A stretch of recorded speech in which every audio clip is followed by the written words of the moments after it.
Alright, man. Listen, man. We got episode 2, chapter 9. You don't care about that. Abyss Floor 100, you might care about that, but then you look at the rewards and now you don't care about that. Honestly, I have no idea why Abyss doesn't reset every month. Imagine all those rewards every month, and it would you'd have to actually spend, I think, a couple extra resources. Now it's 100 floors, which is the same as the other thing. But we're not gonna talk about that. Charlotte remake coming. I'll let the comment section bitch about that. Yo, people are pissed. I want a refund. She's not even the same character. I mean, honestly, if I were to show you my gold, then yes, I don't spend any golds really in the game. You can do a couple of like hunt runs, and you can afford to literally take off all your gear. Like, shut the fuck up. Like, I'm sorry.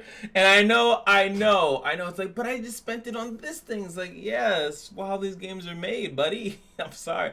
I do think removing gear costing gold is stupid. I agree with that 110%. But it does not change the fact that complaining about it all of a sudden is gonna. I've never seen that you get a free on equip for that one character. This free on equips in the beginning of every Saturday or Sunday or something like that. Just wait. And also that I see that they want a recall for the character. And it's like, why? You don't like what they changed, so you want to recall the character? But I don't even care about that. I care about Kawerik and Little Queen Charlotte, where she looks dramatically cuter here, and she looks way more lolly than she did before. So I'm gonna just be going over these two characters and my overly long intro to this video. And yes, I'll say it one more time. I didn't expect this. I should have expected this information to come out, or some information about it. But after this video, even though I said the last video was after that video, but after this video, we're going to be doing a Final Fantasy VII demo remake. I'm going to play through it, and we're going to see how that works. If you guys are interested in that, I'm just trying to branch out because mobile games are kind of, it's kind of like this.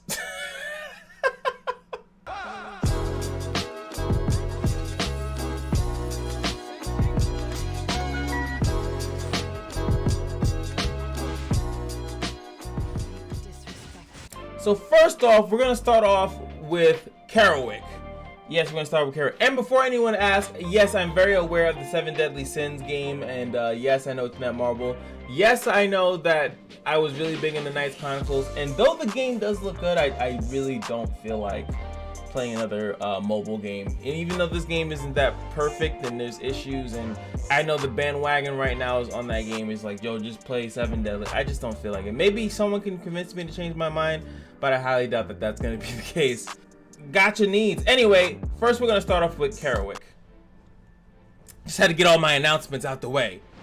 So there he goes. This is the same animation that he has in the game, so this is the same thing that we've seen for a while. Is an abandoned war here. Oh, they're gonna tell him his story. Ooh, look at this. Did we get to see this?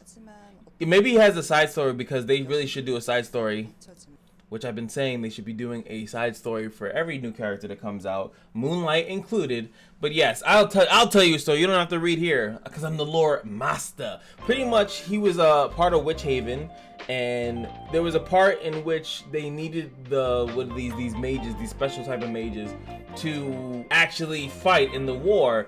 And when the war was over, they were just looked at like as like freaks. They weren't like really held up high or held to a high standard, or whatever you want to call it. They weren't given enough recognition for what they have done, and that is why Kawerik begins to go on kind of like a revenge kind of stage. He just kind of gets pissed about the fact that they kind of used and abused him. So he figures, why not be used and abused by someone that has a that's more straightforward, that's not gonna lie to him, aka Straz, which I pretty much think Straz is lying to him.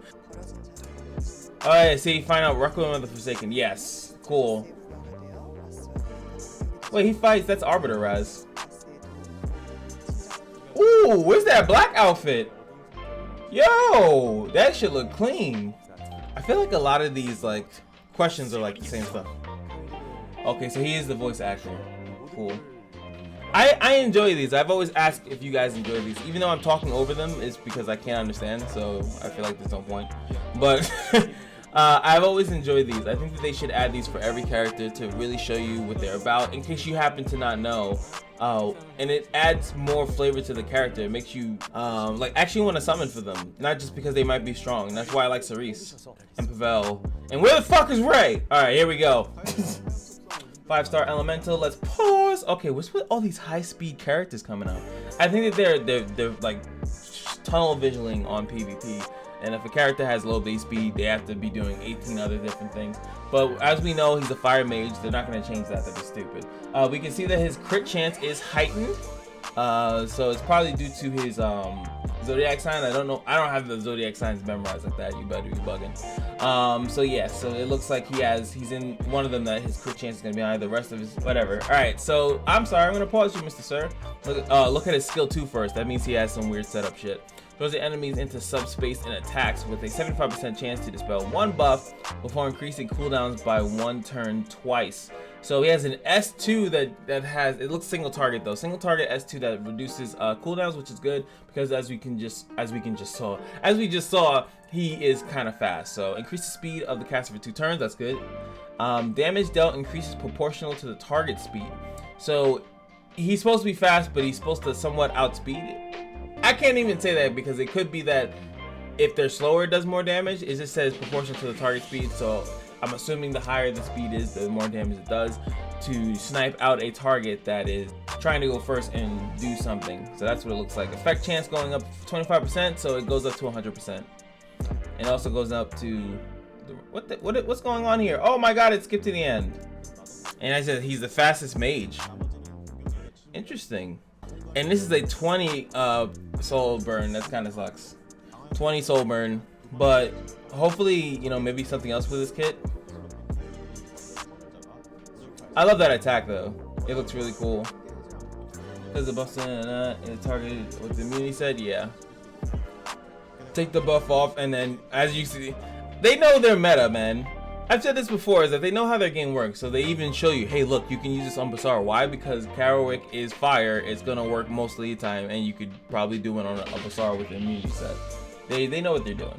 Alright, this is S3. So this is S3, so it is AoE, locks all enemies and suspects before triggering an explosion, penetrates defense by 30%. Wow. When the caster is granted increased speed. So that's why you'd want to S2 first. Damage dealt increases proportional to the caster's speed. So we have like another 3 speed characters in a row, you know? Because it's ZEUZ, Pavel, yeah, ZEUZ, Pavel, and then this guy, all about speed. Speed.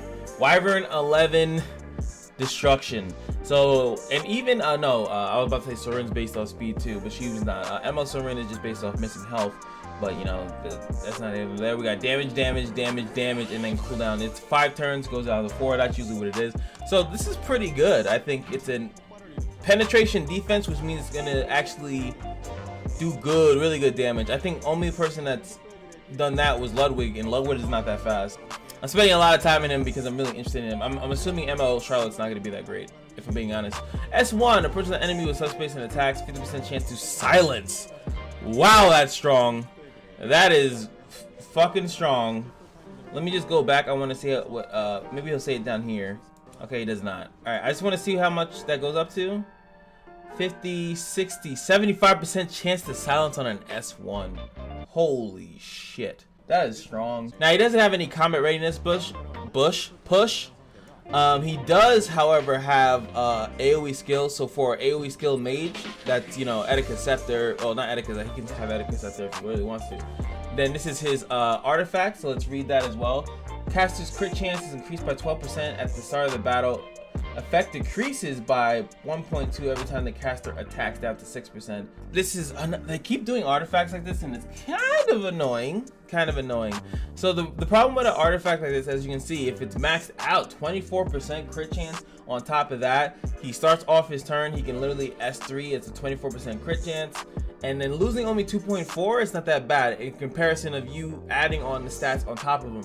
Now, not just him, I could just say this for any mage really, but it gets worse, and that's pretty cool. It's really cool to the character itself because he's dying, right? So his his stats are getting worse as time goes on. His life is getting worse as time goes on. Makes sense, right?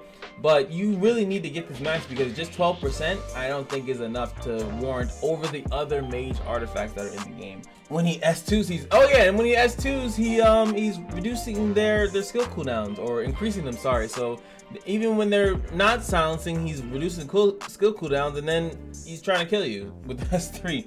So I don't know, Atticus Scepter just seems like a way better option, and I have to look at the other ones honestly to see what else is good. But this one's really good if you can definitely get it maxed out. So it's very whaley, very whaley. Yeah, 24% going down 2.4.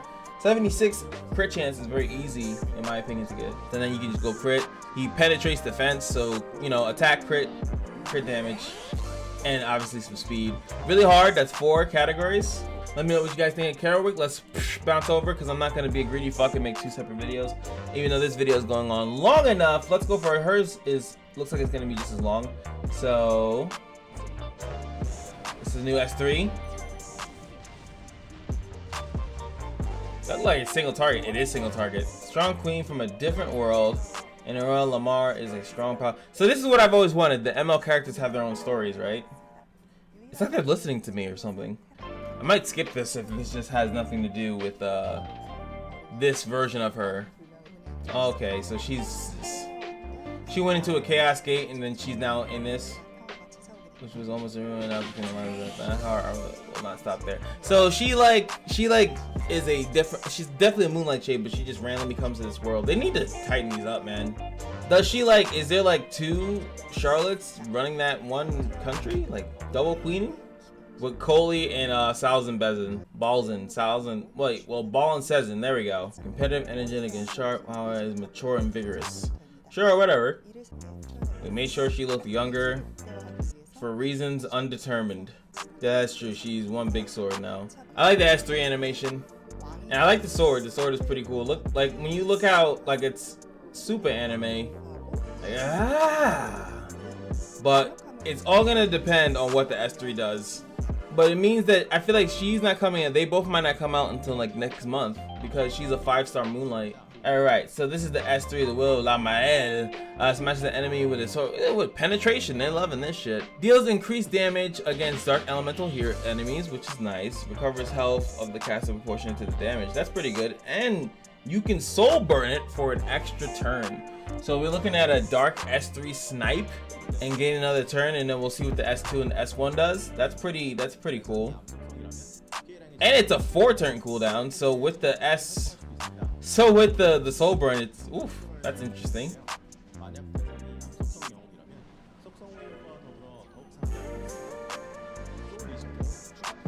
And hopefully that will help out with like PvE as well, if you really think about it. This is the S1.